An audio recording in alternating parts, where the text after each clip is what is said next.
मैं बनना चाहूँ जैसा पर शायद सपनों में, मैं उड़ना चाहूँ जैसा पर शायद सपनों में।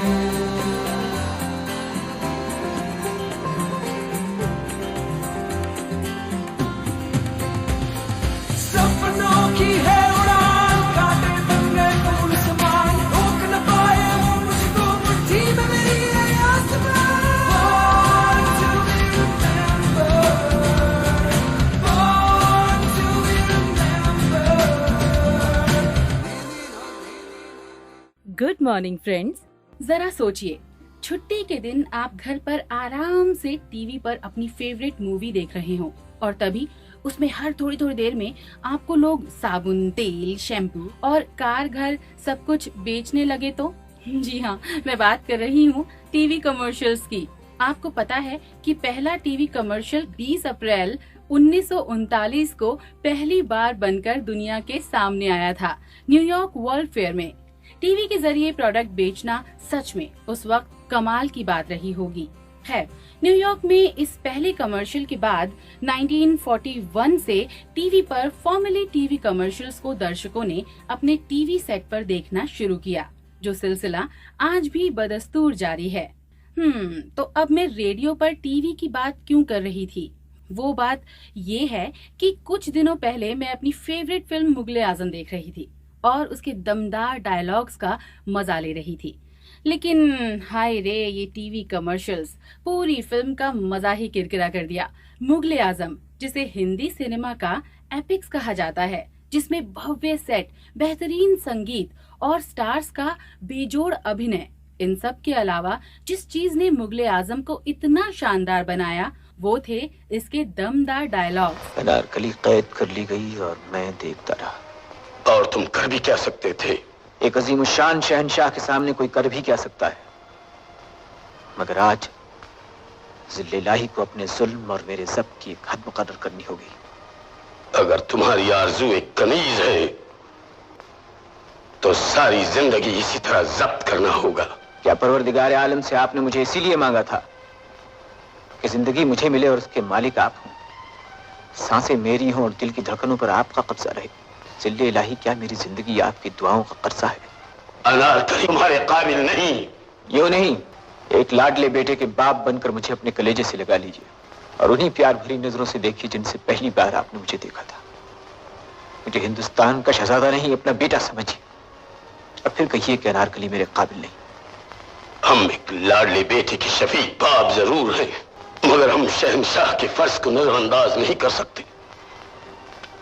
हम अपने बेटे के धड़कते हुए दिल के लिए हिंदुस्तान की तकदीर नहीं बदल सकते। तकदीरें बदल जाती हैं, जमाना बदल जाता है, मुल्कों की तारीख बदल जाती है, शहंशाह बदल जाते हैं, मगर इस बदलती हुई दुनिया में मोहब्बत जिस इंसान का दामन थाम लेती है वो इंसान नहीं बदलता। इन शानदार डायलॉग्स को लिखने वाले थे वजाहत मिर्जा, जिन्हें कुछ लोग वजाहत मिर्जा चंगेजी भी कहते थे।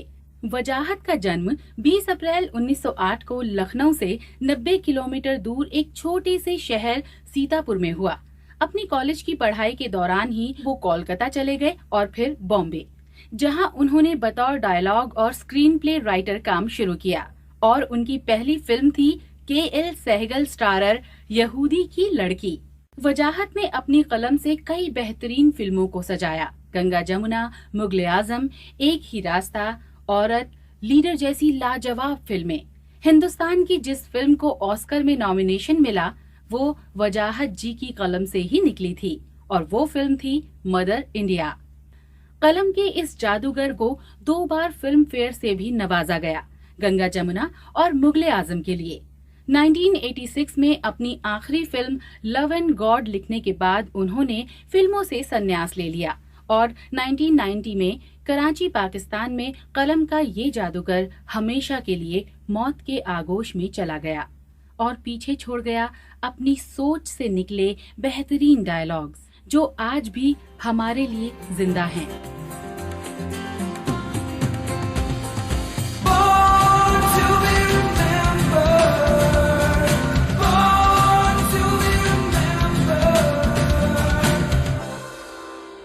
वजाहत मिर्जा जिन्होंने अपनी कलम से हर किसी को कायल कर दिया और उनकी सफलता ने आसमान छुआ, जो कि हर किसी का सपना होता है।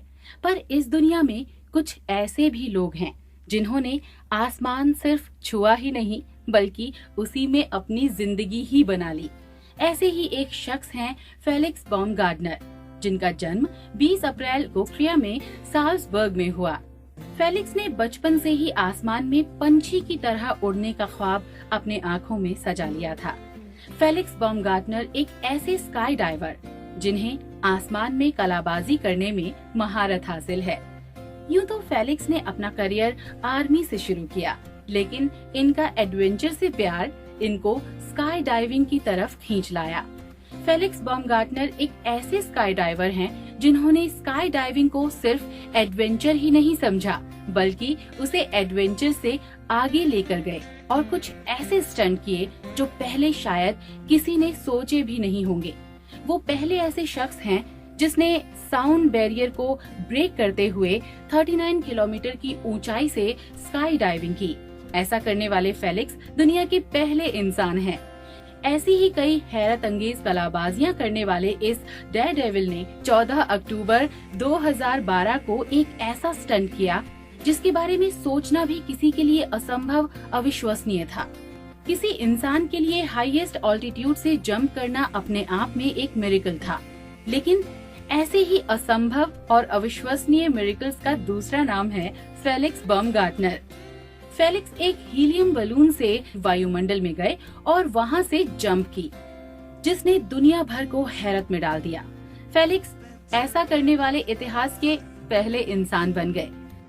So he certainly got the highest jump mark that he was after. We'll find out about the Mach. Did he break the speed of sound as he hoped? Here he's coming. And there you can see by the approaching shadow, he's just about there, and he's down on the earth safely. He got it. Felix Baumgartner को अगर आसमान का बेताज बादशाह कहा जाए तो बिल्कुल भी गलत नहीं होगा। वैसे इस बेताज बादशाह को पॉलिटिक्स में भी काफी इंटरेस्ट है और बीच में ये कयास भी लगाए जा रहे थे कि जल्दी ही फेलिक्स पॉलिटिक्स ज्वाइन करने वाले हैं, जिसे बाद में फेलिक्स ने नकार दिया। फिलहाल तो वो आगे भी ऐसे ही और अजब गजब आसमानी करतब करके इतिहास का हिस्सा बनना चाहते हैं और हम भी यही उम्मीद करते हैं। स्पेस से जंप लगाने के बाद फेलिक्स की सोच दुनिया के सामने इन शब्दों के साथ आई। I jumped out of space today. What did you do with your day? इससे तो हमें यही सीख लेनी चाहिए फ्रेंड्स कि इंसान के लिए कुछ भी इम्पॉसिबल नहीं होता। तो इन्हीं शब्दों के साथ हम फेलिक्स को बोलना चाहेंगे happy birthday.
Born to be remembered, born to be remembered.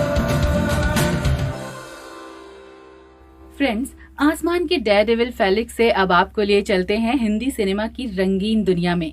क्या आपको पता है शाहरुख खान पिछले जन्म में भी फिल्मों में सुपरस्टार थे? ये हम नहीं कह रहे हैं, ये कह रहे हैं वॉल्टर सैमकिव अपनी किताब बॉर्न अगेन में, जहां उन्होंने 30s में हिंदी फिल्मी पर्दे पर छाने वाली एक अभिनेत्री साधना बोस का पुनर्जन्म आज के बॉलीवुड किंग खान यानी शाहरुख खान को कहा है। वैसे इस बात में कितनी सच्चाई है इसके बारे में तो हम कुछ भी नहीं कह सकते, पर हाँ, साधना बोस के बारे में हम आपको जरूर बता सकते हैं, जिनका आज जन्मदिन है। बात 1914 की है, जब एक समाज सुधारक सरल सेन के घर एक कलाकार का जन्म हुआ और उसका नाम रखा गया साधना। बचपन से ही डांस में इंटरेस्ट था इनका और इसके लिए उन्होंने बाकायदा डांस की फॉर्मल ट्रेनिंग भी ली थी। 1930 तक आते आते साधना बोस स्टेज का एक जाना माना नाम बन चुकी थी। ये वो दौर था जब उदय शंकर जैसे नाम नृत्य की दुनिया में छाए हुए थे। कई यादगार बैले में परफॉर्मेंसेस के बाद उन्होंने फिल्मों में कदम रखा। फिल्मों में आना साधना के लिए इत्तेफाक ही था, जब उनकी शादी बंगाल के मशहूर फिल्म मेकर मधु बोस से हुई और उनका फिल्मों की तरफ रुझान हुआ और फिर शुरू हुआ साधना बोस की फिल्मों का सिलसिला। उनकी सबसे यादगार फिल्म थी 1937 में आई फिल्म अली बाबा, जिसमें उन्होंने मर्जीना का रोल निभाया था। बंगाली और हिंदी सिनेमा को अपने काम से कई अनमोल खजाने देने वाली इस खूबसूरत डांसर एक्ट्रेस को पुनर्जन्म की जरूरत नहीं थी, क्योंकि वो तो हमेशा से ही लोगों के जहन में जिंदा थी। Born to be remembered. Born to be remembered. दोस्तों, साधना बोस के बाद अब आपको रूबरू कराते हैं बॉलीवुड की एक अदाकारा से। 70 के दशक की इस खूबसूरत हीरोइन का नाम है बबीता, जिनका आज 64वां जन्मदिन है। तो इससे पहले मैं आपको उनके बारे में और कुछ बताऊं, पहले एक गाना सुन लेते हैं, उसके बाद लौट कर आएंगे बॉर्न टू बी रिमेम्बर्ड में। कजरा मोहब्बत वाला अखियों में ऐसा डाला, कजरे ने ले ली मेरी जान, हाय रे मैं तेरे कुर्बान। दुनिया है मेरे पीछे लेकिन मैं तेरे पीछे, अपना बना ले मेरी जान, हाय रे मैं तेरे कुर्बान। आई हो कहाँ से गोरी आँखों में प्यार लेके, आई हो कहाँ से गोरी आँखों में प्यार लेके, चढ़ती जवानी की पहली बहार लेके, दिल्ली शहर का सारा मीना बाजार लेके, दिल्ली शहर का सारा मीना बाजार लेके, झुमका बरेली वाला कानों में ऐसा डाला, झुमके ने ले ली मेरी जान, हाय रे मैं तेरे कुर्बान। दुनिया है मेरे पीछे लेकिन मैं तेरे पीछे, अपना बना ले मेरी जान, हाय रे मैं तेरे कुर्बान।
अप्रैल 1948 को पाकिस्तान से माइग्रेटेड एक सिंधी फैमिली में बबीता का जन्म हुआ। बबीता के पिता हरीश शिवदसानी हिंदी फिल्मों में बतौर कैरेक्टर आर्टिस्ट जुड़े हुए थे और उनका सपना था कि उनकी बेटी फिल्मों में अपना नाम रोशन करे और बबीता की आंखों में स्टार बनने के और जिंदगी में कुछ बड़ा कर गुजरने के सपने सजने लगे। खैर, बबीता को इसके लिए लंबा इंतजार भी नहीं करना पड़ा और सिर्फ 18 साल की उम्र में ही उनको रमेश सिप्पी जैसे मशहूर डायरेक्टर के साथ काम करने का मौका मिला। साल था 1967 जब पहली बार पर्दे पर लोगों ने इस खूबसूरत सी हीरोइन की झलक पाई। फिल्म थी 10 लाख, जिसमें रीटा के किरदार में इस नई नवेली अदाकारा को लोगों ने खूब पसंद किया। 10 लाख के बाद मानो बबीता के पास फिल्मों की झड़ी लग गई। वो एक के बाद एक हिट फिल्में देती गईं। राज, फर्ज, हसीना मान जाएगी, किस्मत, कब, क्यों और कहां और बनफूल उनकी हिट फिल्मों में से ये कुछ नाम हैं जो मैंने अभी आपको बताए। धीरे धीरे बबीता का करियर परवान चढ़ने लगा था। साल 1971 में आई उनकी फिल्म कल, आज और कल। ये फिल्म बबीता के करियर के साथ साथ उनकी असल जिंदगी में भी टर्निंग पॉइंट साबित हुई। इस फिल्म में जहां उनको एक तरफ पृथ्वीराज कपूर, राज कपूर जैसे दिग्गजों के साथ काम करने का मौका मिल रहा था, वहीं दूसरी तरफ इसी फिल्म के दौरान उनकी मुलाकात राज कपूर के बड़े बेटे रणधीर कपूर से हुई, जो कि इस फिल्म में बबीता के हीरो थे। और आपको बताएं कि बहुत ही जल्द वो रियल लाइफ में भी उनके हीरो बन गए, यानी कि रियल लाइफ से निकलकर रियल लाइफ। और दोनों ने 6 नवंबर 1971 को शादी कर ली और उसके बाद बबीता ने फिल्म इंडस्ट्री को अलविदा कह दिया। कहा जाता है कि उस वक्त कपूर खानदान की औरतों को फिल्मों में काम करने की इजाजत नहीं थी। शादी के 2 साल के बाद बबीता ने अपनी पहली बेटी करिश्मा कपूर को जन्म दिया और 1980 में उनकी दूसरी बेटी करीना कपूर इस दुनिया में आई। बबीता यूं तो एक स्टार से भरे परिवार में थी, लेकिन उनका खुद स्टार बनने का सपना कहीं टूट सा गया था। लेकिन अपने इस सपने को उन्होंने अपनी दोनों बेटियों के जरिए पूरा किया।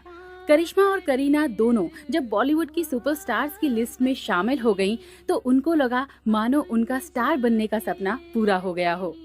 अपने पूरे फिल्मी करियर में सिर्फ 19 फिल्में करने वाली बबीता की दोनों बेटियों के नाम आज कई ब्लॉकबस्टर फिल्म्स दर्ज हैं।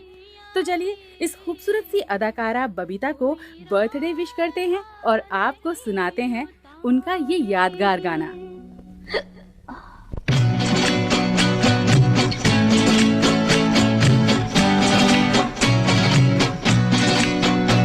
आओ हुजूर तुमको सितारों में ले चलूं, दिल झूम जाए ऐसी बहारों में ले चलूं।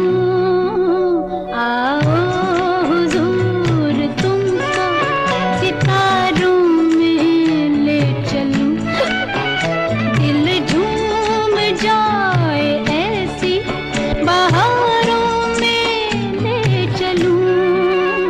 आओ हुजूर। तो लिसनर्स, अब हमारे भी चलने का वक्त आ गया है। Bye bye. मैं बनना चाहूँ जैसा पर शायद सपनों में, मैं उड़ना चाहूँ जैसा पर शायद सपनों में।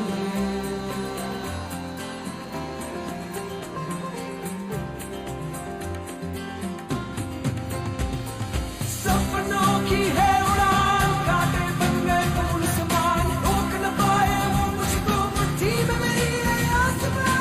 Born to be remembered, born to be remembered।